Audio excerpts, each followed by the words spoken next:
Ceremonial. The ceremonial battery is commanded by Lieutenant Colonel Jitendra Singh Mehta.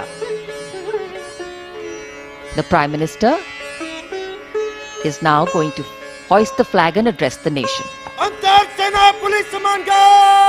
मैं निहाल सिंह धारीवाल सोना तावड़ू विधानसभा क्षेत्र के निवासियों प्रदेशवासियों को अपनी तरफ से 15 अगस्त एवं रक्षाबंधन की हार्दिक बधाई देता हूं और परमपिता परमेश्वर से प्रार्थना करता हूं कोरोना पीरियड में उनको स्वस्थ और अच्छा रखे। धन्यवाद। आज पूरा देश 75वां स्वतंत्र दिवस मना रहा है। प्रधानमंत्री नरेंद्र मोदी ने लाल किले से तिरंगा फहराकर देश को संदेश दिया, तो वहीं हरियाणा के मुख्यमंत्री मनोहर लाल खट्टर ने फरीदाबाद में तिरंगा फहराया और हरियाणा के राज्यपाल ने गुरुग्राम में तिरंगा फहराया।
The venue still reverberating with a 21-gun salute.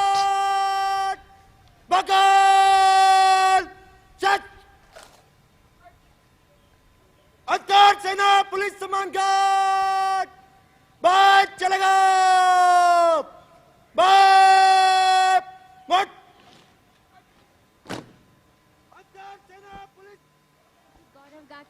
Prime Minister greeting people on either side of the dais, the VIP enclosures. And for the first time this year, as soon as the flag has been hoisted, flower petals will be showered at the venue by 2 Mi helicopters of the Indian Air Force in Amrut formation.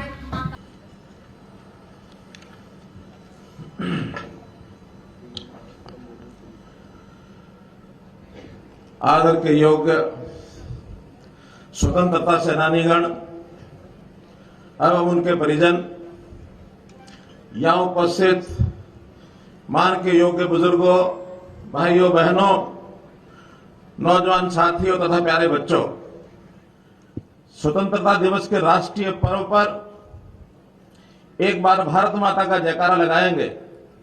Bharat माता की वंदे वंदे। आज पूरा देश अपनी आजादी का अमृत महोत्सव हर्षोल्लास से मना रहा है। इस पावन अवसर पर मैं आप सबको दिल की गहराइयों से बधाई देता हूं। आज का ये दिन सन 1947 के पहले महज एक तारीख थी, एक डेट थी, लेकिन 1947 को यह हमेशा के लिए यादगार के रूप में दर्ज हो गया। और अब 15 अगस्त हमारे लिए महज एक तारीख नहीं है, इससे केवल हमारी आजादी की ही नहीं जुड़ी, बल्कि हमारा आत्मसम्मान और स्वाभिमान भी जुड़ गया है। 74 साल पहले आज ही के दिन हम भारतवासी आजादी की खुली हवा में हमने पहली सांस ली थी। इसलिए ये हमारे लिए बड़े गर्व और गौरव का दिन है। इस अवसर पर मैं आजादी के लिए बलिदान देने वाले सब ज्ञात अज्ञात अमर शहीदों को श्रद्धांजलि अर्पित करता हूं। आज हम उनके द्वारा दिलाई गई आजादी की हर कीमत पर रक्षा करने और उनके जैसी देशभक्ति अपनाने का संकल्प लेते हैं। राष्ट्र कवि रामधारी सिंह दिनकर ने उनकी स्तुति में कहा है, जला अस्थियां बारी बारी चिटकाई जिनमें चिंगारी, जला अस्थियां बारी बारी चिटकाई जिनमें चिंगारी, जो चढ़ गए पुण्य वेदी पर लिए बिना गर्दन का मोल, कलम आज उनकी जय बोल। आज हम उन राष्ट्र निर्माताओं, सीमा प्रहरी सैनिकों, वैज्ञानिकों, अन्नदाता किसानों, मेहनत कश कामगारों के प्रति भी गहन कृतज्ञता व्यक्त करते हैं, जिन्होंने अपनी प्रतिभा, साहस और मेहनत के बल पर भारत को दुनिया की सबसे बड़ी शक्ति के रूप में खड़ा कर दिया है। मैं पिछले सप्ताह ही टोक्यो में संपन्न ओलंपिक खेलों में देश का गौरव बढ़ाने वाले खिलाड़ियों का भी अभिनंदन करता हूं। हमें गर्व है कि इन खेलों में हरियाणा के 30 खिलाड़ियों ने देश का प्रतिनिधित्व किया और अपने दमखम व खेल कौशल से सबका मन जीत लिया। मुझे इस बात पर भी गर्व है, देश के स्वतंत्रता आंदोलन में हरियाणा वासियों ने अपनी अग्रणी भूमिका निभाई। सन 1857 की क्रांति तो अंबाला छावनी से शुरू हुई थी। हमने अपने शहर बल्लभगढ़ के राजा नार सिंह तेवतिया ने 1857 की क्रांति में अंग्रेजों को नाको चने चबा दिए, ये भी सुना है। हरियाणा के वीरों ने देश की सीमाओं की सुरक्षा में भी बड़े बलिदान दिए हैं। हमें गर्व है कि आज देश की सेना में हर 10वां सैनिक हरियाणा से है। हमारे सैनिकों ने 1962, 1965 और 1971 के विदेशी आक्रमणों व ऑपरेशन कारगिल युद्ध के दौरान वीरता की नई मिसाल पेश की है। भाइयों बहनों, इन 75 सालों की आजादी के इतिहास में हमने 100 सालों की सबसे लंबी बड़ी महामारी को झेला है, इससे लड़े हैं और इस लड़ाई में हमने कई मायनों में अपनों को खो दिया। उनके प्रति विनम्र श्रद्धांजलि अर्पित करता हूं और इस लड़ाई को लड़ने वाले हमारे सभी योद्धाओं को भी नमन करता हूं। कोरोना की इस महामारी ने हमें आजादी का अपना मूल्य समझाया है। इस पूरी महामारी के दौरान हम गुलाम नहीं थे पर आजाद भी नहीं थे। खुली हवा में सांस लेना क्या होता है हमें महसूस हुआ और समझ भी आया, क्योंकि ऑक्सीजन का संकट जो झेला, वास्तव में उस समय पता लगा कि सांस की कीमत क्या होती है। जो आजादी 1947 में पाई थी वो भी लड़कर पाई थी, और जो आज हमने ये आजादी पाई है कोरोना से, वो भी लड़कर पाई है। इन दोनों लड़ाइयों में जो कुर्बान हुए उनको नमन। भाई बहनों, आजादी का ये दिन कई मायनों में अहम है। सबसे अहम इसलिए है कि आने वाला साल आजादी का 75वां साल है। इस अमृत महोत्सव में हम विभिन्न समारोहों में आयोजन करेंगे, लेकिन हमें पूरा साल पिछली उपलब्धियों पर गर्व करने में ही नहीं बिताना, बल्कि इसमें यह भी तय करना है कि 2.5 दशक बाद जब हम आजादी की 100वीं वर्षगांठ मनाएंगे तो तब देश कैसा होगा। आज पूरा संसार श्री नरेंद्र मोदी जी अपने प्रधानमंत्री के कुशल नेतृत्व में भारत में ऐतिहासिक बदलावों का साक्षी है। हमें गर्व है कि स्वतंत्रता के इतिहास में पहली बार भारत को संयुक्त राष्ट्र परिषद की अध्यक्षता करने का अवसर प्राप्त हुआ है। प्रधानमंत्री जी ने महामारी के दौरान दूसरे देशों की मदद कर संसार को हमारी विश्व बंधुत्व की भावना का कायल किया है।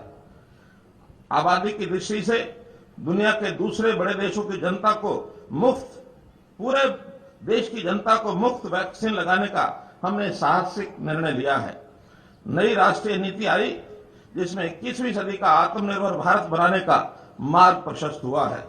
अयोध्या में मर्यादा पुरुषोत्तम भगवान श्री राम जी का पावन मंदिर बन रहा है। हाल ही में राज्यों को ओबीसी जातियों में अपनी सूची बनाने का अधिकार दिया गया है। इसके अलावा जम्मू कश्मीर से धारा 370 व 35A हटाना, सर्जिकल व एयर स्ट्राइक, नागरिकता संशोधन कानून, 3 तलाक की कुप्रथा से मुक्ति, स्वच्छ भारत अभियान, बेटी बचाओ बेटी पढ़ाओ अभियान आदि अनेक युग परिवर्तनकारी कदम उठाए गए हैं।